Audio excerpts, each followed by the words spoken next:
Je me suis beaucoup engagé dans ce projet que je vais essayer de vous présenter dans le temps qui m'est imparti, mais je pense que si derrière, il y a d'autres personnes qui étaient avec moi, et je pense entre autres à Thierry Lebel, qui représente plus la partie surface continentale, mais bien d'autres personnes qui étaient avec moi au départ de ce projet et qui est toujours avec moi pour diriger ce projet. Puis plein d'autres personnes, comme je le dis. Donc, tout d'abord, je voudrais en profiter, puisqu'on est toujours dans l'émotion, dédier ce séminaire à François Lavenu, qui était un ingénieur de recherche CNRS qui travaillait au CESBio et qui était affecté sur un site crucial pour nous, Dama, au Mali, et qui a disparu très récemment. Donc c'est des gens, voilà, ça illustre bien que oui, il faut quelqu'un, un leader qui attire les foules, les chercheurs, et qui va discuter avec les financeurs et aussi avec les pays africains. Mais aussi, il faut des gens de terrain, et c'est une belle illustration. Je vais essayer de passer un tiers de mon temps à vous présenter quelque part les motivations de la communauté sur ce projet. Un tiers de mon temps sur plutôt donner des phénomènes de compréhension sur de la mousson africaine et de ses différents aspects. Et puis je finirai vraiment par le programme AMA. Donc c'est un choix, c'est-à-dire que je ne vais pas passer tout mon temps à présenter AMA. C'est un choix, je pense, important, puisque je m'adresse surtout, j'ai décidé de faire mon exposé surtout adressé aux doctorants de SDA en discutant avec Yves. Donc c'est pas forcément... c'est déjà, donc, comme dit, la vulgarisation, mais je ne vais pas simplement présenter le AMA. Donc, ce qui permettra peut-être de mieux comprendre aussi pourquoi il y a ce grand programme AMA. Donc, la première motivation, c'est cette carte, en fait, quelque part, un peu tout a démarré, qui représente les différences de prix juillet-août entre les années 67-98 et 48-66 sur une partie de la planète, où on voit que sur la bande sahélienne en particulier, il y a un grand déficit marqué. Et quand on regarde cette carte-là, on peut dire que c'est le plus grand déficit régional de pluie qui a été observé au siècle dernier. Alors, on peut décliner cette observation de façon diverse. Là, c'est une moyenne sur plusieurs décennies et de façon globale. Maintenant, on peut regarder des indices pluviométriques sur la région du Sahel. Donc en fonction du temps, de 1900 à 1990, où on voit qu'effectivement, depuis les années 70, il y a eu une diminution des précipitations. Donc ça représente grosso modo des pourcentages de diminution des pluies sur cette zone, donc de l'ordre de 30%, de 20 à 30% sur cette région depuis les années 70. Alors il y a aussi une chose qui est importante de remarquer, c'est qu'il y a aussi des phases avant, des années sèches, des années humides, des petites périodes un peu plus humides, des périodes un peu plus sèches. Et puis que sur cette période sèche, il y a une variabilité quand même aussi interannuelle. Des périodes très très sèches, comme ici ou ici, et puis des périodes moins sèches. Si on regarde les conséquences directes, par exemple, sur le débit des fleuves, ici, la courbe en rouge représente l'indice du débit du fleuve Niger à Malinville, qui est à la frontière entre le Niger et le Bénin. On voit que cette courbe rouge suit relativement bien, particulièrement dans ces années ici, les déficits des pluies. Il y a une certaine, forcément, un lien. La chose importante, c'est que par contre, il y a une amplification de l'impact. Et sur les débits, on a à peu près un facteur 2, c'est-à-dire qu'on a eu jusqu'à 60% de diminution des débits sur le fleuve. Donc c'est quelque chose d'énorme, avec des conséquences importantes. Je vais balayer rapidement les différents impacts de cette sécheresse. Ce soir, pour le grand public, j'en parlerai un peu plus, parce que je pense que c'est aussi ça qui est intéressant. Donc les ressources en eau, j'en ai déjà un petit peu effleuré un petit peu. On peut donner plusieurs exemples. Donc la diminution des débits des rivières ou des fleuves, et des choses un peu spectaculaires qui ont marqué, je pense, au moins les gens sur le terrain qui vivent là. C'est le Niger, par exemple, a cessé de couler à Niamey en 1985 pour la première fois. Donc il n'y a plus rien. Donc, pour ceux qui connaissent Niamey, on sait qu'il y a bien sûr des périodes de crue. Mais en général, ça coule toujours, et les gens, quand on discute avec les gens, c'est quelque chose qui vraiment les a frappés. On peut mentionner la surface du lac Tchad, qui a décru de manière spectaculaire, qui est grosso modo, 1/20 de sa superficie actuellement 1/20 de sa superficie des années 60-1970. Il y a l'affaiblissement et le décalage de la première crue des fleuves. Donc ce n'est pas simplement non plus en termes de débits globaux, mais c'est aussi en termes de timing des crues, et qui a un impact important sur toutes les cultures d'inondation dans cette région, qui ne sont pas extrêmement développées, mais qui existent et qui sont critiques pour certaines parties, comme le Mali. Donc là, vous avez une différence, un exemple pour le fleuve Niger. Donc le débit avant 1969 et après 1969. Donc on voit la diminution, bien sûr, du débit total. Mais la première crue est maintenant, se passe en ce moment vers le mois de novembre, alors qu'elle se passait plutôt février. Donc des impacts dans la région assez importants sur les populations, comme vous pouvez l'imaginer. On peut décliner ces problèmes-là d'une autre façon, c'est de regarder les isoïètes, qui sont les courbes d'égale précipitation, donc sur les précipitations annuelles. Et donc vous ne voyez peut-être pas très bien cette figure, mais la courbe en noir représente les isoïètes pour les périodes 1950-1968 et la courbe en rouge 1969-1997. Donc on voit qu'il y a eu une descente de ces isoïètes. La première chose qu'on voit, c'est qu'il y a une certaine symétrie, une certaine zonalité, je reviendrai tout à l'heure, de ces courbes de précipitation. Mais il y a une descente des isoïètes. Par exemple, ici, l'isoïète 150 était ici avant 70 et maintenant se trouve ici. Donc c'est une descente. Alors, dans cette région-là, par exemple, c'est un petit peu différent. Il y a des variabilités. Ce sont que des moyennes, mais on peut dire qu'il y a une descente des isoïètes de 100 à 200 km vers le sud. Alors, vu les quantités de précipitations et les types de cultures, je reviendrai tout à l'heure, ça a eu un impact énorme dans cette région. Donc sur l'agriculture et l'élevage, par exemple, donc c'est pas simplement un des messages que j'aimerais faire passer ici, c'est pas que simplement les cumuls de pluie qui ont diminué, mais aussi le nombre de jours de pluie. Et dans le nombre de jours de pluie, il y a aussi encore une particularité très importante, c'est aussi l'augmentation des épisodes secs pendant les périodes de pluie. Je vais vous montrer que sur la mousson, que vous connaissez probablement tous, particulièrement sur l'Inde, puisque c'est relativement bien connu, donc on a la mousson qui se passe dans une période, une saison, c'est la saison des pluies, mais il y a des pauses dans cette saison des pluies. Et on peut avoir des épisodes secs actuellement dans cette région du Sahel qui peuvent durer jusqu'à 40 jours. Donc il n'y a pas une goutte de pluie pendant 30-40 jours. Et bien sûr, c'est un impact énorme sur l'agriculture, qui est dans cette région essentiellement pluviale. D'autre part, cette agriculture est la ressource alimentaire principale de toute la région. Il faut savoir qu'il y a 2 tiers de la population active dans cette région qui travaille sur cette agriculture pluviale et qui dépendent de leurs ressources propres. Donc l'impact de cette sécheresse a été énorme sur les cultures nourricières, en particulier sur le mil et le sorgho, qui sont les 2 céréales principales d'alimentation de la région. Le bétail aussi a été divisé par 2 au cours des années 80 du fait de ces sécheresses, donc moins d'herbe pour le bétail. Il y a eu, avec le bétail aussi, les troupeaux ont bien sûr suivi la courbe des isoïètes, donc ils sont descendus vers le sud, avec une pression donc très forte sur la ressource végétale. Et puis une réduction importante des zones humides naturelles. Par exemple, on estime à un facteur 2 pour le grand delta intérieur du Niger, donc autour du Mali. Alors, c'est les conséquences de cela. Bien sûr, c'est les famines, des grandes famines comme 73, 74, 84, 95, et puis des famines, par exemple, dont on a parlé plus récemment en 2005 sur le Niger. Et puis, bon, il faut voir que c'est aussi ces populations sont très pauvres, bien sûr. C'est le Niger, par exemple, est le pays le plus pauvre du monde, enfin, suivant un certain nombre de critères économiques. Mais elles sont bien sûr moins prêtes pour faire face à ces genres d'aléas, et particulièrement en début de cette période où cette sécheresse est arrivée relativement brutalement. Maintenant, il y a quand même des systèmes d'alerte précoce. Un certain nombre d'aide alimentaire aussi arrive, plus ou moins bien, mais arrive.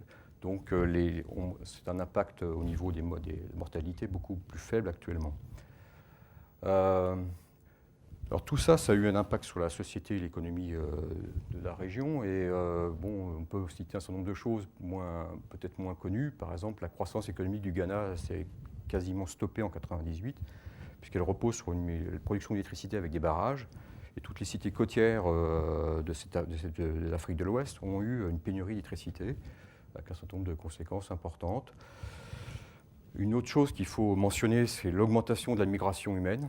Donc c'est à la fois à l'intérieur des pays, et en particulier on a une urbanisation extrême, alors c'est vrai dans le monde entier, mais c'est particulièrement criant dans cette région. Et bien sûr en dehors aussi des pays, donc vers les migrations vers le nord, mais aussi vers le sud. Donc tous ces facteurs sont des facteurs aggravants à ceux qui existent par ailleurs, les problèmes politiques ou autres, et, les problèmes de ressources. Et donc, on peut estimer qu'il y a eu un impact sur l'augmentation des conflits locaux et entre les pays. Ce n'est pas les seuls facteurs, bien évidemment, mais on peut voir qu'il y a beaucoup de conflits, par exemple, sur les ressources pastorales, les ressources en eau, des discussions sur les barrages aussi, etc. Voilà un petit peu pour une introduction de la motivation. Donc là, c'est une courbe, c'est la même courbe que tout à l'heure pour le pays sur le Sahel, enfin d'une façon de calcul un peu différente mais et surtout étendue à la période 2005. Où on voit qu'on a des années toujours sèches, qui sont un petit peu moins sèches que cette période-là. Et puis de temps en temps, il y en a eu des années un peu plus humides. Donc il y a une variabilité assez importante. Donc par contre, les causes de ce phénomène régional sont encore débattues dans la communauté scientifique. Et ce qui est encore plus important, c'est qu'on ne sait pas comment ça va évoluer dans le futur. Et donc, quelles seront ses conséquences? Qu'est-ce qu'il faut prendre comme mesure actuellement? Donc, je vais y revenir. Donc, je vais vous donner quelques éléments sur la mousson africaine. Donc là, ça va devenir un peu plus compliqué, mais pas tellement, j'espère. J'ai essayé de simplifier au maximum. Donc, la mousson africaine, c'est pour les gens qui vivent là-bas, c'est d'abord, au moins de façon historique, c'est que les gens ont constaté que les vents en surface changeaient à la saison. Donc ici, vous avez des écoulements de surface très schématiques sur l'hiver boréal et l'été boréal, où on voit qu'on a donc des flux de nord, environ du nord, sur des composantes est et ouest, sur toutes les régions de l'Inde, de l'Asie, de l'Afrique et de l'Afrique de l'Ouest. Et puis on a une inversion, qui est le flux de mousson, donc à l'été boréal. Donc, en Afrique, on peut le décliner de façon plus particulière. Si vous connaissez probablement le nom de l'harmattan, donc c'est ce vent chaud et très sec qui souffle du Sahara vers le sud, donc en hiver boréal, et qui transporte beaucoup de poussière, qui soulève des poussières du Sahara. On verra tout à l'heure que ça a un impact important sur toute la dynamique de la mousson africaine. Et puis en été, on a ce flux de mousson qui vient du golfe de Guinée, donc de l'océan Atlantique, humide, moins chaud que l'harmattan, mais quand même chaud, et qui est martellisé par ce front, qui est le front intertropical. Donc tout ça simplement aussi pour dire que le mot mousson provient de l'arabe mousim, qui veut dire en fait saison, et donc c'est l'observation, en particulier dans la mer d'Arabie, de cet renversement saisonnier de la direction du vent, qui est probablement à l'origine du mot mousson. Donc les moussons dans le monde, très rapidement, donc là je vais parler de la mousson de l'Afrique de l'Ouest, dans l'été boréal dans l'hémisphère nord. Vous avez bien sûr les moussons asiatiques, Inde et Chine. Et puis on a aussi pendant l'été austral les moussons d'Indonésie, les moussons de l'Afrique de l'Est et aussi du nord de l'Australie. Et puis d'autres moussons qui existent par exemple dans le continent américain. Alors elles ont chacune leur particularité. Il faut savoir qu'il y a 70% de la population qui vit sous l'influence des moussons et donc qui dépend des conditions de la variabilité de ces moussons. Donc il y a beaucoup de programmes qui étudient les moussons dans le monde et particulièrement les moussons sur l'Amérique et sur le continent asiatique.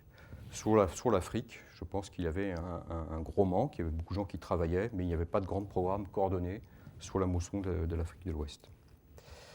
Donc la mousson, c'est aussi un cycle saisonnier de pluie. Ce n'est pas simplement un surlement de vent. Donc là, vous avez les moyennes de précipitations pour les années 50-99 en fonction du mois. Donc ici, on a le mois de décembre.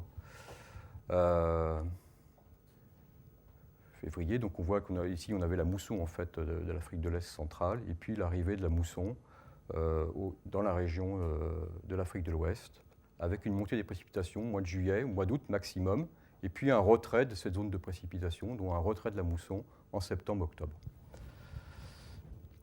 On peut voir la même chose si vous avez été très observateur, si vous n'avez pas suivi mon pointeur, aussi quelque chose sur l'Inde similaire.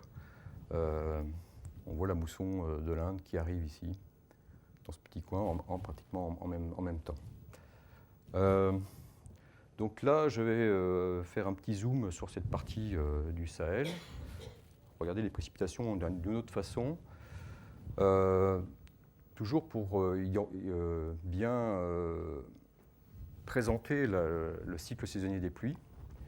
Donc ici, vous avez les pluies pour une année particulière, 1992, avec une moyenne donc, sur le petit rectangle que je vous ai montré tout à l'heure, dit ouest, dit est, et en fonction de la latitude, 5 degrés nord, 20 degrés nord, et en fonction de l'année, de mars à décembre.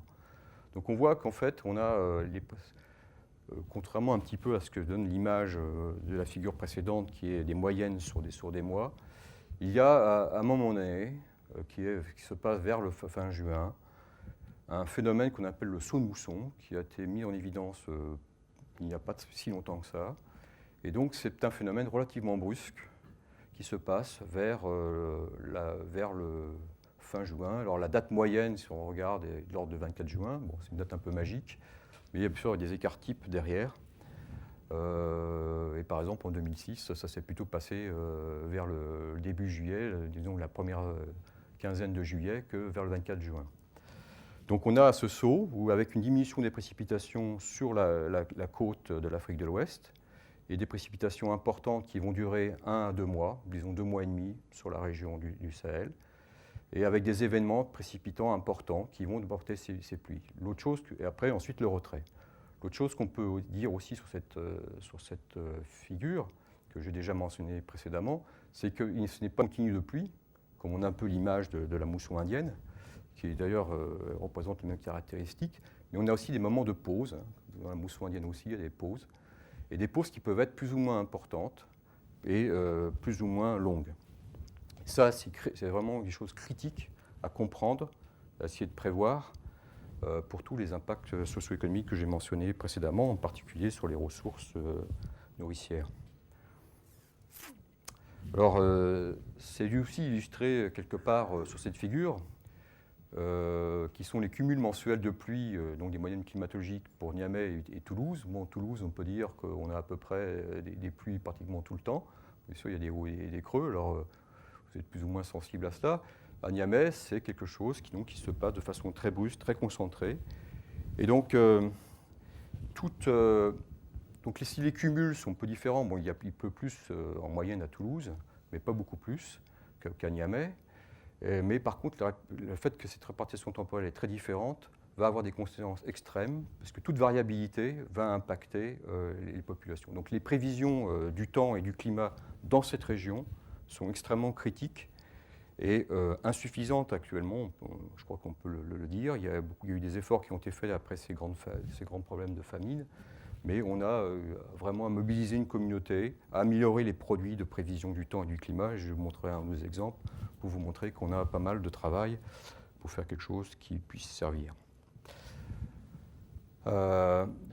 Simplement aussi pour illustrer que les surfaces continentales, comme la végétation, répondent très vite à ces arrivées de pluie. Donc là, c'est une différence entre 2005 et 2006, à peu près au même moment de l'année, mai, juillet et août. On voit qu'en très peu de temps, il y a la poussée des herbes qui sont des herbes non cultivées pour les pâturages. Donc ça, c'est quelque chose de aussi très caractéristique de cette région, avec une poussée très forte, et que suivant les années, ça ne se passe pas au même moment, mais on peut, par exemple, en la comparaison entre 2005 et 2006, on arrive à peu près au même indice de surface foliaire, alors qu'on était parti beaucoup plus tard dans l'année, du fait de l'arrivée des pluies beaucoup plus tardives dans cette région. Donc il y a tout un programme d'études des surfaces dans AMA qui est essentiel. Il y a bien sûr après des rétroactions sur l'atmosphère de ce qui se passe sur les surfaces. Donc une explication simplifiée de la mousson, on peut dire très simplement que c'est la réponse saisonnière au contraste thermique océan-continent dans les tropiques, qui est illustré ici de façon très très simplifiée, très très schématique. En hiver, le contraste thermique entre le continent et l'océan est relativement faible, mais on peut, bien sûr, comme je l'ai montré tout à l'heure, il y a des vents, le vent de l'Harmattan, par exemple, descend quasiment jusqu'à la côte guinéenne, donc vers janvier-février, donc la position la plus sud du front intertropical. Par contre, en été, le continent est surchauffé dès le printemps et bien sûr en été, et donc de l'air chaud humide va être advecté, transporté de l'océan vers le continent surchauffé et donc amener de l'humidité dans l'atmosphère, permettre la formation de nuages et de pluie. Donc ça, c'est une chose un peu très basique. Bien sûr, c'est beaucoup plus compliqué que ça, mais c'est le principe de fonctionnement à peu près de toutes les moussons. Alors ensuite, après, il y a des particularités suivant les régions. Alors sur la région d'Afrique de l'Ouest, c'est une région, si on se plaçait purement du point de vue d'un dynamicien, est plutôt sympathique à étudier, puisqu'on a en fait une distribution zonale au premier ordre des conditions de surface. Alors bien sûr, ça peut faire crier des gens qui travaillent sur les surfaces, mais si on regarde l'albédo, les cartes moyennes d'albédo de végétation, et même d'humidité des sols, pour ce qu'on en connaît, on peut voir qu'on a des gradients, qu'on appelle des gradients écoclimatiques, qui correspondent bien, bien sûr, aux courbes, les isodiètes que je vous ai présentées tout à l'heure d'égale précipitation. Donc c'est une réponse quelque part de la surface à ces précipitations. On a un genre de gradient quand on part de l'océan vers le nord. Alors c'est à prendre avec un certain nombre de pincettes, il y a beaucoup de variabilité quand même. Et puis, par exemple, sur les zones forestières, je reviendrai tout à l'heure, proche de la côte, il y a bien sûr eu beaucoup de déforestation dans certains pays, beaucoup moins dans d'autres. Mais on peut dire qu'en première approximation, une expression zonale. D'autre part, le périmètre de coraliste pour cette mousson est relativement faible, parce qu'on est à basse latitude, et donc un impact mais un impact plus faible. Donc la mousson africaine, on peut, au premier ordre, dire qu'on a une certaine symétrie zonale. Donc on a ce contraste méridien-océan-terre dans ce schéma relativement simplifié, qui n'est pas si mauvais dans cette région. Alors, la conséquence de cette symétrie zonale au premier ordre, des conditions de surface et de paramètres du coraliste relativement faibles, c'est qu'on a des gradients méridiens d'énergie, donc l'énergie statique sèche et l'énergie statique humide, qui va être quelque part une signature de l'intensité de la mousson africaine. Ces gradients méridiens, le long de cette flèche rouge, sont très marqués dans la couche limite. On les identifie très très très bien à partir de tout type de données que l'on a. Donc c'est quelque chose d'important. Alors bien sûr, quand on se rapproche de cette partie-là, ça devient plus compliqué. Quand on se rapproche de cette partie ici, c'est beaucoup plus compliqué.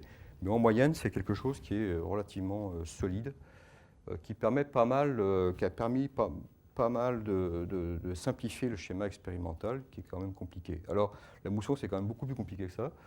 Donc ça, c'est une vue un peu d'artiste. Il y a en fait la présence de plein d'autres choses qui sont importantes. Je ne vais pas rentrer dans les détails ici, mais simplement signaler qu'il y a la présence de jets, dont le jet d'Est africain, qui est à environ 4000-5000 mètres, qui est essentiel justement dans la structure des lignes de grains. Si on n'avait pas ce jet d'Est africain, on ne pourrait pas avoir de lignes de grains comme elles sont observées sur cette région. Le jet d'Est africain tropical en altitude, vers 200 hectopascales, 13-14 km. Et puis d'autres choses, entre autres, je peux parler de l'air chaud saharien, qui a un rôle assez important dans la mousson africaine. Donc c'est aussi, cette vision vous montre que ce n'est pas forcément vraiment 2D, mais c'est aussi 3D. Donc ça, c'était pour la circulation de la dynamique, mais bien sûr, le cycle de l'eau est une complication majeure dans cette région. Le cycle d'eau est critique. Il y a une interaction entre l'humidité des basses couches, qui est elle-même reliée à l'humidité des sols, au couvert végétal, à l'advection de l'océan. Les systèmes pluvieux sont relativement bien connus, les lignes de grains, comme a dit Pierre Durand, ça a quand même été bien étudié depuis COP81. Et je pense qu'on comprend assez bien les mécanismes, on comprend mal leur interaction avec toute cette dynamique. Il y a un facteur très important, j'en ai déjà parlé un petit peu, c'est les aérosols minéraux, mais il faudrait ajouter aussi ceux carbonés, qui sont produits par les feux de biomasse, très importants dans cette région, et qui ont un rôle radiatif important, et donc vont avoir un impact sur toute la dynamique du système de la mousson africaine. Ils vont aussi agir comme noyau de condensation, donc pour la formation des particules, et là, l'impact là-dedans n'est pas en fait très connu actuellement. Et bien entendu, l'océan Atlantique, dans cette région-là, le golfe de Guinée, puisque je viens de dire ça joue sur les contrastes océan-terre, va avoir un rôle important, mais aussi la Méditerranée. Et ça, c'est quelque chose qui est de façon beaucoup plus récente et pas encore complètement, totalement bien étudié. Donc c'est un peu plus complexe que le petit schéma qu'avant. Simplement aussi, on a beaucoup travaillé là-dessus dans les années précédentes. Il y a un certain nombre de complications, c'est qu'en fait, on a beaucoup d'ingrédients. Bon, je vous parle du jet d'est africain, du jet d'est tropical, on a les systèmes précipitants, on a les ondes d'est, on a les surfaces continentales océaniques, on a ces écoulements de moussons et d'harmattan.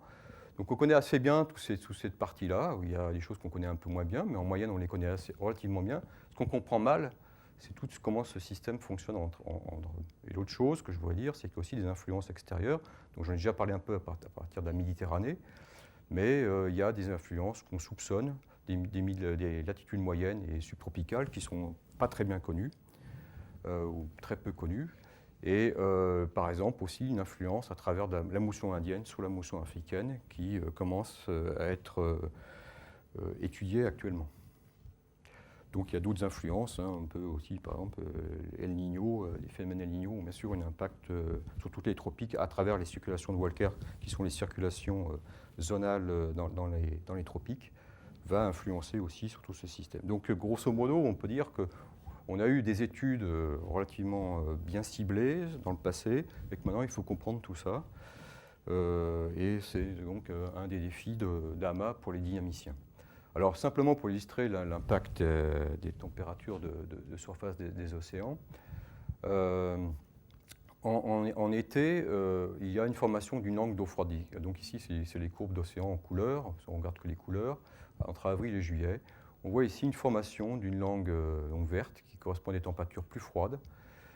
Et cette eau est essentielle car elle va augmenter le contraste entre l'océan et le continent, comme je l'expliquais tout à l'heure.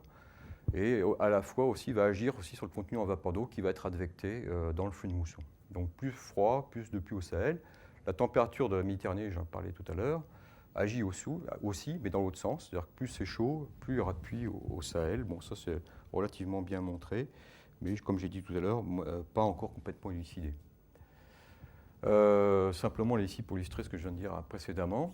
Donc on a des sources majeures d'aérosols minéraux. Il faut savoir que cette région est la source majeure au niveau mondial de ces aérosols minéraux. Donc ça aussi, ça a été étudié beaucoup en termes de caractérisation, probablement en termes radiatifs. Ce qu'on connaît mal, donc c'est le transport en fait des aérosols minéraux par le système mousson et bien sûr le couplage avec le rayonnement qui va donc avoir un impact sur la dynamique. Et comme j'ai dit tout à l'heure aussi l'impact sur les noyaux de condensation, donc la formation des nuages. Donc je vous passe cette figure-là qui n'est pas fondamentale, qui est une belle image de satellite montrant un soulèvement de poussière dans la zone. Là, j'avais mis un beau transparent pour faire plaisir à mes amis du laboratoire d'aérologie qui travaillent sur la chimie. Je ne vais pas vous parler de la chimie. La chimie est quand même aussi c'est une zone critique, mais là de façon beaucoup plus globale et qui est importante pour la chimie. Les zones tropicales continentales sont essentielles dans la chimie atmosphérique. C'est des zones d'émission à travers les forêts, les savanes, mais aussi les brûlis, et qui est assez moteur pour tout ce qui est la compréhension de la chimie atmosphérique globale, et donc qui est importante pour les problèmes de changement climatique, Et en particulier, les questions que se posent les chimistes, c'est le transport à la fois par les systèmes convectifs et par le système mousson. Bon, mais ce n'est pas un programme. Donc, les causes je reviens donc maintenant à ce qui nous avait motivé dans le projet AMA, c'était les causes de ce phénomène régional. Donc malheureusement, je ne vais pas pouvoir vous présenter, là c'est plus embêtant. Je vous ai montré comment fonctionnait le système, le système de mousson. Donc je vous dis que c'est des contrastes terre-océan, hein, en moyenne, au premier ordre. Je vous ai montré aussi que c'était beaucoup plus compliqué que ça. Il y a d'autres facteurs comme les aérosols. Et donc former des gradients de méridien d'énergie, et c'est ça qui donne l'énergie à la mousson africaine. Donc on peut comprendre que si on change ces contrastes terre-océan, quelque part, on va changer la force, l'intensité, la durée, la date de déclenchement de la mousson africaine, donc l'intensité des précipitations, si on change ces contrastes de surface, simplement la surface de la Terre et de l'océan. Donc c'était bien illustré sur ces diapositives, mais c'est pas très... ça ne va pas changer. Par contre, là, j'ai une belle carte qui montre l'évolution de la température de la surface des océans. Donc là, quand on a pensé à ça, on peut regarder quelle a été l'évolution des surfaces continentales, quelle a été l'évolution des surfaces océaniques, de la température de la mer, ou plutôt du contenu. En fait, il faudrait regarder le contenu de chaleur dans la couche limite océanique, dans le réservoir de chaleur des océans. Et par exemple, on peut montrer que l'évolution de la température de la surface des océans a changé. On peut voir qu'on a une augmentation des températures de la surface des océans, donc dans les années 70-96 par rapport à avant, avec ce qu'on en connaît. Bon, il y a un certain nombre d'incertitudes dans la reconstitution de ces cartes de température d'océan. Mais donc, si on a ici réchauffé, on a quelque part diminué, ça c'est moyen hein, sur beaucoup d'années, et sur l'année. On a, donc là c'est 0,4, mais probablement c'est des extrêmes beaucoup plus grands. Si on regarde en termes saisonniers ou année par année, on a diminué le contraste entre l'océan et les continents. Donc c'était ce qui était illustré ici. Donc voilà, le petit schéma, donc quand on change les conditions de surface, on change ses gradients méridiens et donc on change les caractéristiques de la mousson. Une chose qu'on peut regarder et qui est encore plus difficile peut-être à étudier quelque part, c'est de regarder comment les surfaces continentales ont évolué. Donc les surfaces continentales, elles n'évoluent pas toutes seules. Bien sûr, il y a des rétroactions entre le système atmosphérique. S'il pleut moins, il y a moins de végétation qui se développe à un certain endroit, où les végétations changent. Donc c'est ces rétroactions au système continent-atmosphère. Mais il y a bien sûr les activités anthropiques qui sont fondamentales. Et donc, par exemple, une illustration de ces activités anthropiques qui ont changé les surfaces, c'est par exemple la chose que je connais qui est vraiment relativement solide, qui est la déforestation sur le côte de la Côte d'Ivoire, qui a été reconstituée parce qu'on n'avait pas de satellite en 1955, enfin un de satellite qui faisait de la végétation. Mais on a eu des photos aériennes pour la cartographie, et donc les gens ont reconstitué par exemple les forêts primaires.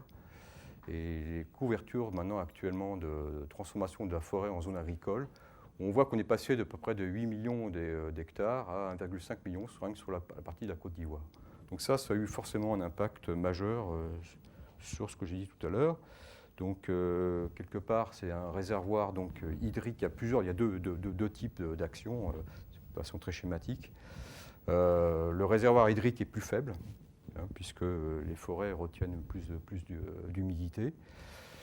Et bien sûr, on change l'albédo, donc la réflexion du rayonnement solaire, et donc on crée des zones subsidantes, et on a des nuages moins développés. Alors ça, c'est un mécanisme, ce deuxième mécanisme avait été mis en évidence par Charney il y a fort longtemps, dans un papier très célèbre. Donc là, on a quand même une difficulté pour arriver à connaître ce qui s'est vraiment passé, mais on a quand même quelques éléments et on peut jouer une importance assez grande. Alors la difficulté, c'est par exemple si on veut distinguer entre les activités anthropiques et les rétroactions qui ont eu lieu. C'est-à-dire que le système du mousson peut-être la précipitation a diminué, et donc ça a eu des rétroactions. Et bien sûr, après, il y a l'homme aussi qui s'adapte à ces changements de climat.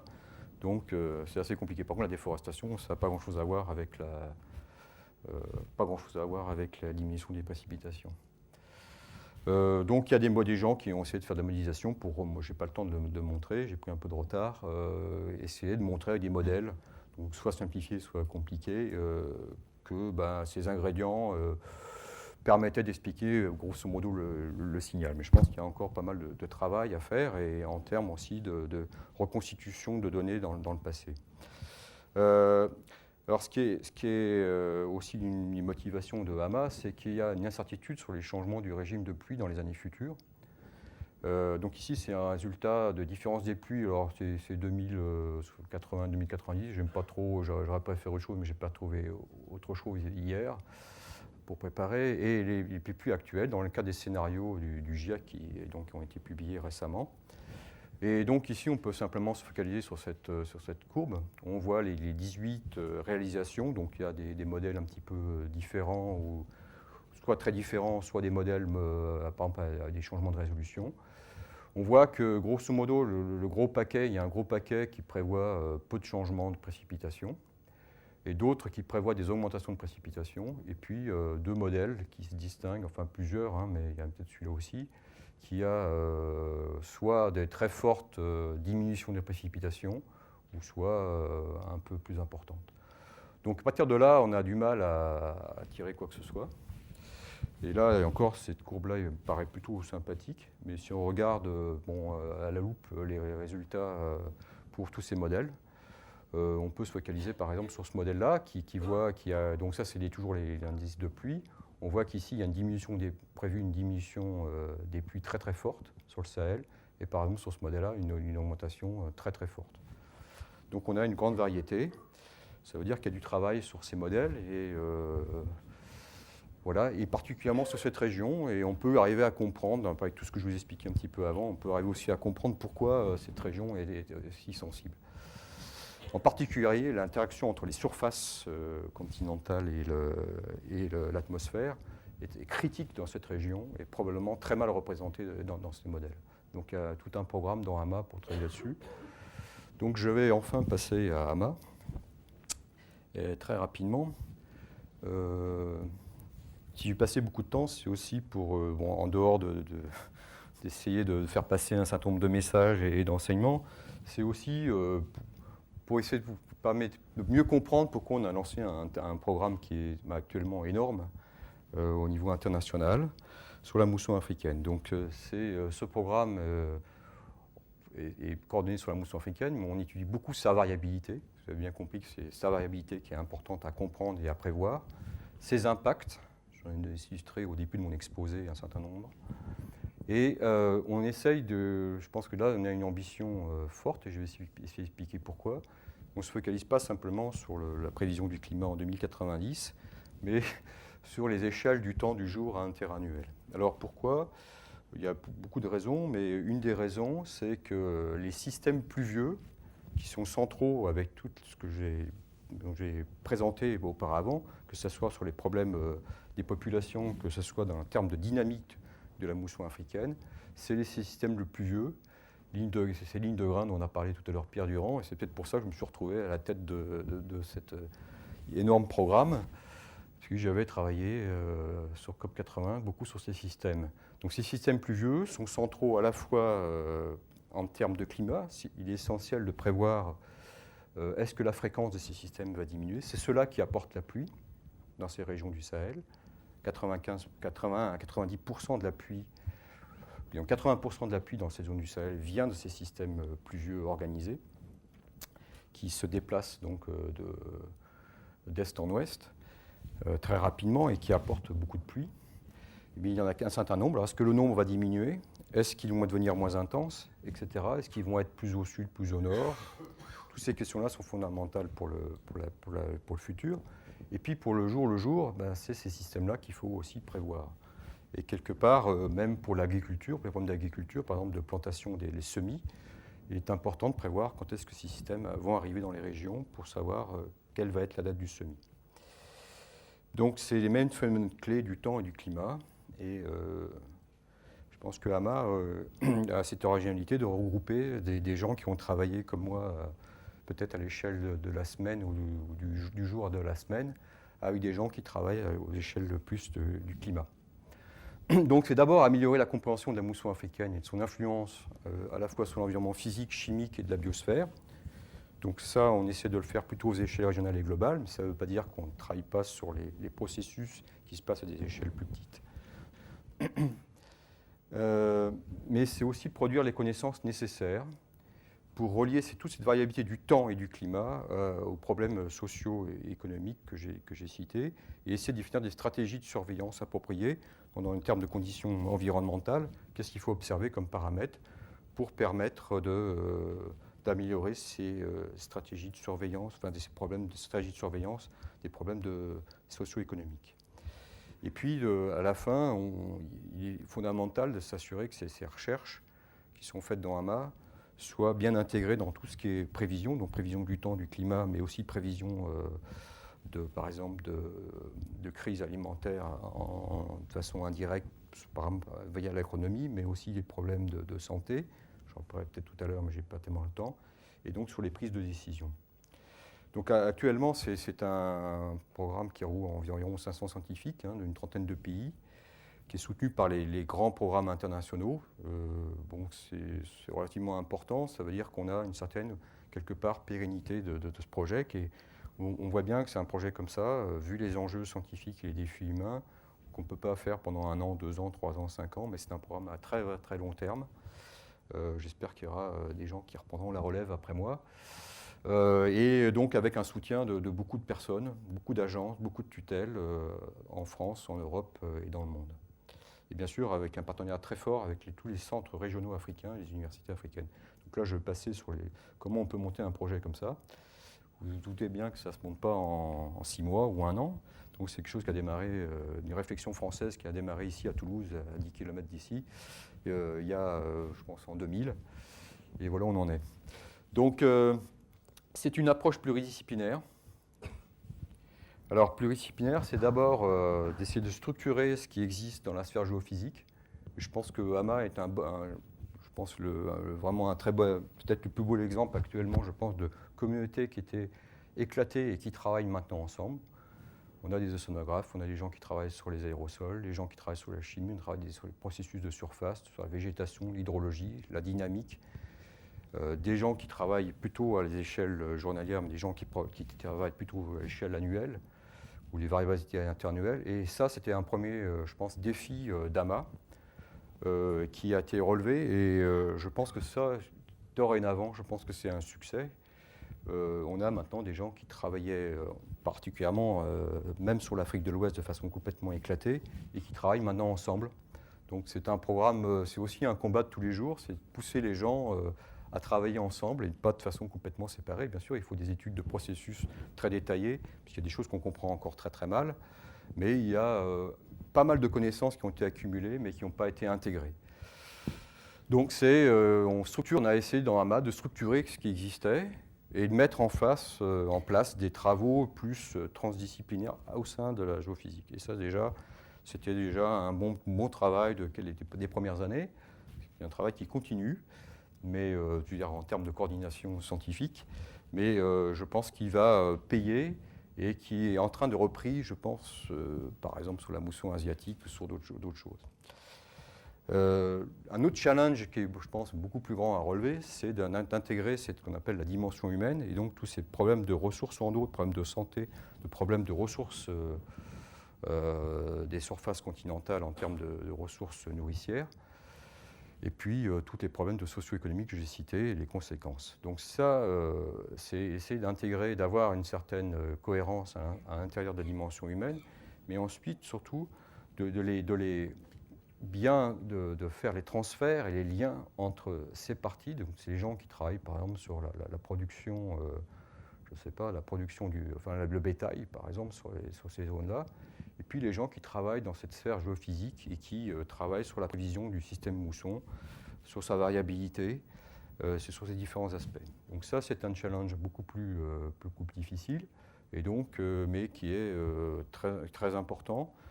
Et je pense qu'il y a eu un énorme progrès qui ont été faits sur les dernières années, et ça sera par contre, je pense, un travail qui va durer très très longtemps.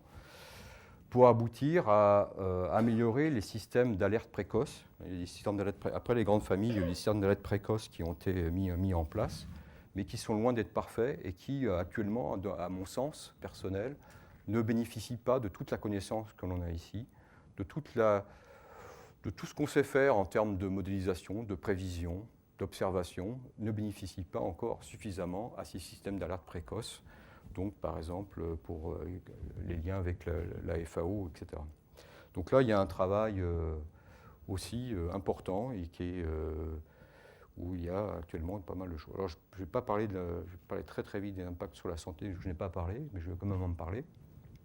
Il y a de nombreuses maladies infectieuses en Afrique de l'Ouest qui sont influencées à la fois par les conditions, disons, météorologiques du temps, et puis climatique à plus long terme. Donc c'est soit à travers des insectes qui sont vecteurs de maladies comme le paludisme, les moustiques, mais plein d'autres maladies, et qui vont dépendre des conditions de température, d'humidité de l'atmosphère, mais aussi des précipitations à travers la formation des mares où se développent ces moustiques. Puis il y a d'autres maladies comme la méningite, qui sont par exemple très liées à la présence des aérosols. Donc il faut savoir que le paludisme, c'est la première cause de maladie de mortalité au Niger, hein, et que, on sait qu'il y a 2 millions de personnes qui décèdent de cette maladie dans le monde, donc c'est quelque chose, il y a d'énormes programmes qui existent. Et nous, dans AMA, on essaye de faire un lien beaucoup plus fort, comme je l'ai dit, avec tout ce qu'on connaît en termes de compréhension de la mousson africaine et de sa prévision, avec les gens qui travaillent sur ces différentes maladies. Donc je passe là-dessus, malheureusement. Si vous me regardez ce soir, peut-être que je le présenterai, je ne sais pas encore. Mais par exemple, ça c'est le genre de travail qui a été initié par AMA. On a pu montrer qu'il y avait une corrélation assez bonne avec le démarrage des épidémies de méningite et la position du front intertropical.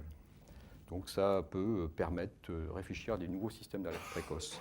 Donc c'est le genre de choses qui, je pense, qui sont importantes. C'est-à-dire que il y a les gens qui travaillent sur les aspects santé vont par exemple dire il y a un lien avec les aérosols, je vais regarder avec les aérosols, et je pense que nous, les gens qui sont spécialistes de géophysique, doivent dire oui, mais nous, on sait que ça c'est corrélé avec tel phénomène dans le système dynamique de la mousson africaine, et en plus, on pense que nos modèles sont capables de bien prévoir ça, et ça, on ne sait pas très bien prévoir.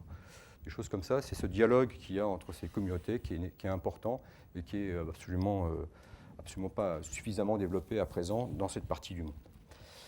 Je voulais parler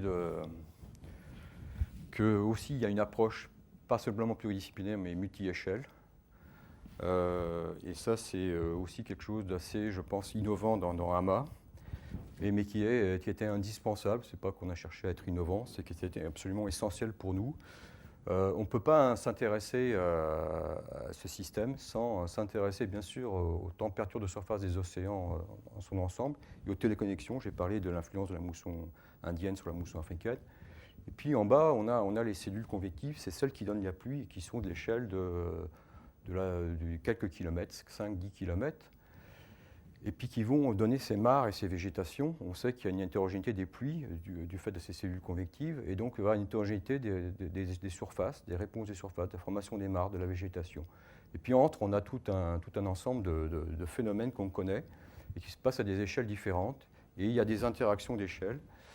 Et donc en particulier tout ce qui est transport dans les deux sens de différentes particules, mais de la vapeur d'eau, des aérosols. La chose importante aussi dans ces aspects d'échelle, si on peut relativement bien observer les températures de surface de l'océan à grande échelle, et puis peut-être bien identifier les téléconnexions, après il est important quelque part, pour les impacts socio-économiques, il est nécessaire de descendre des échelles, puisque les échelles, c'est l'échelle locale, et là c'est une difficulté énorme. C'est-à-dire que par exemple, on pourrait dire, je connais des précipitations, la moyenne des précipitations sur le Sahel l'année prochaine, c'est absolument insuffisant comme connaissance. Il faut ensuite le décliner de façon beaucoup plus locale. Donc dans AMA, on a essayé d'attaquer ce problème d'échelle de façon... on a pas mal réfléchi au départ là-dessus. Je vais très rapidement passer. Donc en termes de modélisation et de prévision, on essaie de couvrir en fait toutes ces échelles-là. On a tous les outils qui existent. C'est quelque part aussi pareil, de les assembler, mettre les gens ensemble, qu'ils communiquent, qu'ils ont des stratégies communes. C'est c'est quelque chose sur lequel j'ai travaillé, par exemple, sur la représentation des nuages dans les modèles de climat. Et j'étais plus un spécialiste des petites échelles du nuage. Et donc là, on a des stratégies qui fonctionnent relativement bien et qu'on adapte à AMA, mais c'est la même chose pour l'hydrologie. Il y a des stratégies aussi pour la végétation. Les parties satellites. Et au niveau des observations, on a aussi à avoir une stratégie multi-échelle. En particulier, on a des stratégies d'observation à long terme. On pense que pour suivre au moins le climat, essayer de comprendre au moins la période sur laquelle on met des observations intensives, il nous faut au moins une dizaine d'années au minimum pour encadrer les observations que l'on a faites de façon intensive l'année dernière, donc qui s'appelle la SOP, en 2006. Et puis, on a rajouté une période intermédiaire qu'on appelle l'EOP, et qui dure 3 ans, 2005, 2006, 2007, donc qui va se terminer cet automne, et qui permet d'échantillonner le cycle saisonnier sur 3 années consécutives, puisque je vous ai montré qu'il y a beaucoup de variabilité interannuelle. Donc ça, c'est une stratégie qui a été mise en place en termes spatial. En termes temporels, pardon, en termes spatial, on a aussi essayé d'avoir une stratégie intégrée, puisqu'on ne peut pas observer l'Afrique de l'Ouest, c'est immense, on ne peut pas mettre des instruments partout, faire voler des avions bateaux partout. Donc on a eu une stratégie aussi intégrée au niveau spatial, qui s'accorde avec la stratégie, bien sûr, temporelle. On a eu des régionaux d'observation d'environnement, donc il y avait un certain nombre qui existaient, d'autres qu'il a fallu complètement remettre à niveau, comme les radiosondages. Il n'y avait quasiment plus de radiosondages sur cette région. Grâce à AMA, on a maintenant 15 à 16 stations de radiosondage qui fonctionnent encore au jour d'aujourd'hui dans cette région. Donc on n'avait aucune connaissance de l'atmosphère. Mais c'est aussi les surfaces continentales, c'est aussi l'océan. Donc il y avait par exemple Pirata qui a été renforcé. Un certain nombre de sites continentaux méso-échelles, donc c'est typiquement des échelles de 10 000 km² à 25 000 km², donc le bassin de l'Ouémé au nord du Bénin, qui est plutôt sur une savane arborée, le Niamey, autour de Niamey, qui est entre la savane et le Sahel, et puis le Gourma, qui est aussi proche une partie par exemple, du nord et aussi échantillonne une partie désertique. Donc on essaie de couvrir un peu ces gradients écoclimatiques que je vous ai présentés précédemment, où là, on essaie de mettre le maximum d'instruments pendant le plus longtemps possible, en fonction du budget et des ressources humaines. Donc une partie qui va durer durant 10 ans, et puis une autre peut-être même plus, et puis une partie qui va s'arrêter en 2007, mais qui est renforcée. Et puis des campagnes renforcées sur l'océan, les surfaces continentales, l'atmosphère par exemple, et des croisières, des campagnes océanographiques. Je ne l'ai pas fait exprès, mais j'aurais bien voulu le faire exprès. Bon. Des campagnes océanographiques sur 2005, 2006, 2007 dans ce golfe de Guinée et autour de l'Atlantique ouest. Donc sur chaque site de méso-échelle, on a aussi, j'ai dit qu'il y avait par exemple sur le bassin de Ouémé, on a une intégration d'échelle. C'est-à-dire que par exemple sur un bassin de ce type-là qui correspond à un bassin hydrologique, on va échantillonner aussi une petite zone encore de façon encore plus forte, à la fois au niveau de la surface et au niveau de l'atmosphère. Donc je n'ai pas le temps de présenter cette stratégie. Non plus celle-là, donc beaucoup d'instruments. Je n'ai pas envie de faire un catalogue des instruments, d'abord ça serait fastidieux, mais c'est un des aspects aussi, je pense, assez innovant, c'est que en dehors de cet aspect multi-échelle, c'est qu'on a regroupé des observations qui étaient faites de façon éclatée. On a déplacé des stations d'observation qui étaient là depuis longtemps, comme les stations d'aérosols photons, pour faire des sites intégrés où on observe tous les paramètres qui sont essentiels dans le système mousson, et pas de façon complètement éclatée. Revue par exemple aussi la façon d'enregistrer ces paramètres, les échantillons temporels, etc. Donc là, simplement, pour montrer un radar, par exemple, météorologique, des stations de mesure des aérosols, avec en particulier d'essayer de mesurer le flux d'aérosols qui est soulevé dans ces régions-là, avec l'ATR ici, et puis des stations GPS qui permettent d'avoir le contenu intégré en eau. Donc, tous ces sites ont été faits comme ça. Sur les campagnes océanographiques, je suis aussi à côté du Lagos et que j'aime bien cette campagne océanographique. Je pense qu'elle a été un succès énorme avec une très bonne collaboration entre les Américains, les Allemands et les Français. Donc il y a eu une campagne intense en 2006, mais en particulier les Français ont fait aussi des campagnes en 2005, ils en feront en 2007. Donc essentiellement, c'est étudier les interactions sur l'atmosphère, On est obligé, quelque part, d'étudier aussi une partie de la circulation océanique si on veut comprendre ces températures de surface de la mer et ce cycle saisonnier. Et le rôle du forçage océanique sur le déclenchement d'un dynamique à mousson, qui est bien sûr corrélé avec les interactions océan-atmosphère. C'est simplement un exemple pourquoi on fait sur plusieurs années, encore une fois de plus. Par exemple, si vous avez les températures de la mer entre le 10 juin 2005 et 10 juin 2006, pendant que l'Atalante travaillait dans cette région-là, on voit que cette zone d'eau froide était bien présente le 10 juin 2005, et là, pas du tout présente, était en retard, qui peut être un élément explicatif, ou l'élément explicatif du retard de la mousson en 2006. Donc là, on a le contraste entre 2005 et 2006 est très intéressant, et a été échantillonné. Donc en 2007, ce sera encore une autre année. Et c'est assez essentiel d'avoir ces 3 années consécutives où on a des observations renforcées. Alors il y a eu d'autres opérations peut-être plus connues de la communauté. Ce sont des expériences très intensives où on met le maximum de moyens qu'on peut pendant quelques mois, donc pendant la zone sèche au mois de janvier-février pour étudier les mélanges d'aérosols minéraux et carbonés et leur impact radiatif. Sur la période humide, donc sur 4 mois, il y a eu des avions se sont succédés, un certain nombre d'instruments, beaucoup de personnes sur le terrain. On estime environ à 800 personnes, 800 scientifiques ou techniciens ingénieurs qui se sont succédés dans cette période-là. Et entre autres, une opération ballons soutenue par le CNES, avec des ballons qui étaient lâchés depuis Cotonou, donc depuis la côte, et dans le flux de mousson, qui mesure un certain nombre de paramètres météorologiques et qui permettent donc des traceurs lagrangiens du flux de mousson et qui vont permettre de voir l'évolution du flux de mousson à travers le temps et à travers le continent. Des ballons Scoutama qui étaient surtout regarder les problèmes d'aérosols et chimio et en particulier les interactions troposphère-stratosphère avec des résultats absolument, je pense, primordiaux pour les gens qui s'occupent de ces problèmes-là. On a vu l'intensité des orages. Il faut savoir que cette région, je ne l'ai pas dit, est probablement l'endroit des orages les plus violents dans le monde, très actif au niveau électricité et très très puissant en termes de développement verticaux, et arrive à traverser la stratosphère et donc transporter des choses dans la stratosphère. Et là, il y a des grands débats derrière, et là, il y a des résultats, je pense, très importants. Et puis, quelque chose de novateur, qu'on appelle les drift sondes. Ce sont des ballons qui en transportent une nacelle, qui larguent des drop sondes, donc des sondes qui mesurent les températures, enfin tous les paramètres de l'atmosphère, qui descendent une fois largués de ces ballons, qui volent dans la stratosphère et qui ont permis d'échantillonner une partie de l'Afrique et même une partie de l'océan.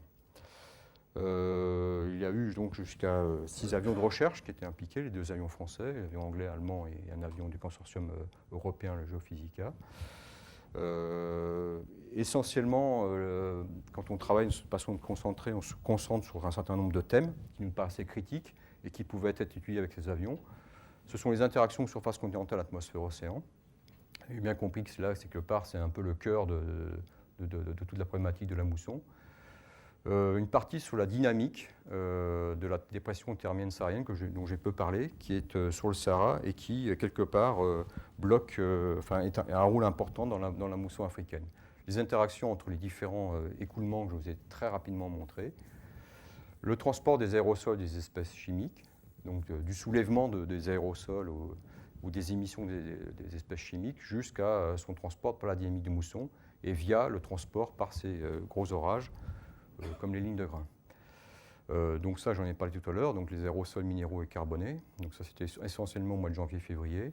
Et puis, bien sûr, les systèmes précipitants qui sont au cœur, mais plutôt en termes d'interaction avec l'environnement, les enclumes, et puis aussi un volet qui a été étudié plutôt fin août et début septembre, c'est la transformation de ces systèmes convectifs. Donc ces lignes de grains, il faut le savoir, quand ils traversent souvent l'Afrique, peut-être des fois même de l'Afrique de l'Est jusqu'à l'Afrique de l'Ouest, et peuvent se transformer en dépressions tropicales qui peuvent devenir des cyclones tropicaux qui traversent ensuite l'Atlantique et arrivent sur les États-Unis, sur l'Amérique en général, pardon. Et donc, il y a eu un volet important, en particulier des Américains, sur cette partie. Donc, je voulais vous présenter quelques résultats, mais je pense que je n'ai pas le temps, et c'est un peu tôt, en fait. Il faut voir qu'on a une immense masse de données qui nous est tombée dessus. Maintenant, on a les données pour travailler, et enfin, disons les chercheurs, parce que moi malheureusement je n'ai pas le temps de travailler sur les données encore, ça va peut-être venir.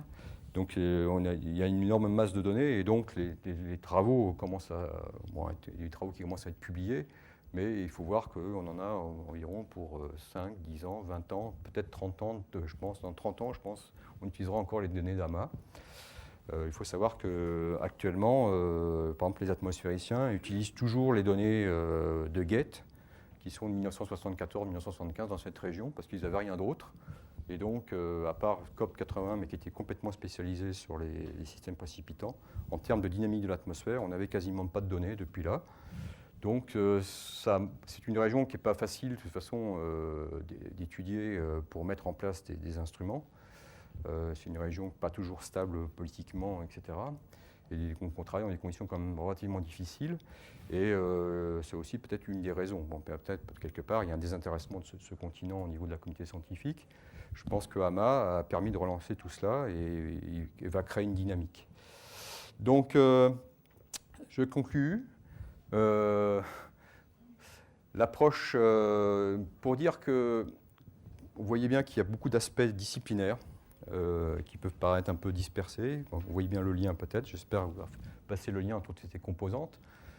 Il y a ces problèmes d'échelle, et donc il a été essentiel de mettre en place, et on continue à le faire, il faudra encore faire beaucoup d'efforts, je pense, dans le futur, des outils, des méthodes pour intégrer ces disciplines et ces différentes échelles. Donc un certain nombre de stratégies qui ont été mises en place, et à travers de la modélisation, de l'assimilation, mais pas seulement. Et puis, on a pensé, par exemple, quand on a fait des produits satellitaires dédiés à AMA, on a pensé à cette manière de penser.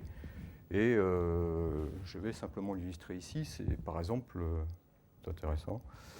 Je n'ai pas voulu le faire. Mais on a, par exemple, on fait des produits satellitaires, pareil, avec des échelles très différentes, sur des domaines très différents. Il est essentiel d'avoir une certaine climatologie pour étudier les problèmes d'interaction en fait, de cette région avec les autres régions du monde. Donc là, on n'a pas besoin d'une résolution très bonne. Après, on a besoin de regarder les interactions avec le proche Atlantique, par exemple, et l'ensemble de l'Afrique. Puis après, on a la zone plutôt AMA. Et puis ensuite, la zone la plus fine, c'est où on va descendre les échelles même de 100 mètres ou même beaucoup plus fines avec SPOT. Sont les régions instrumentées que je vous ai montré tout à l'heure. Donc là, il y a le couplage qui se fait naturellement avec les mesures locales et les produits satellites. Et derrière, ces produits satellites qui peuvent être évalués, améliorés à ces échelles-là grâce aux observations de terrain d'AMA, peuvent ensuite valider ou faire améliorer les algorithmes à des échelles plus grandes. Donc c'est la stratégie qui est mise en place dans AMA et qui, pareil, c'est quelque chose qui ne se fait pas en un mois. Donc il y a une base de données, hein, sur toutes ces données, c'est essentiel de les pérenniser, donc avec une application assez forte de Medias et de l'IPSL, et donc qui est accessible. Et puis voilà, donc je veux finir. Donc AMA, j'espère vous faire passer le message que c'est beaucoup de défis scientifiques. Je pense quelque part c'est très ambitieux. C'est pas de l'ambition pour avoir de l'ambition, c'est de l'ambition parce qu'il faut s'attaquer à ces défis scientifiques. Et je pense qu'il y aura beaucoup de retombées sur d'autres régions du monde. On travaille déjà, par exemple, sur un certain nombre de retombées sur l'ensemble de l'Afrique, puisqu'il y a une demande très forte. C'est aussi des enjeux humains assez colossaux. Et bon, simplement pour mettre un peu de retour sur la communauté française, je pense que c'est un programme qui est une initiative française, qui est maintenant un programme international, qui a mobilisé fortement la communauté internationale, qui continue à le faire. C'est une communauté qui continue à grossir.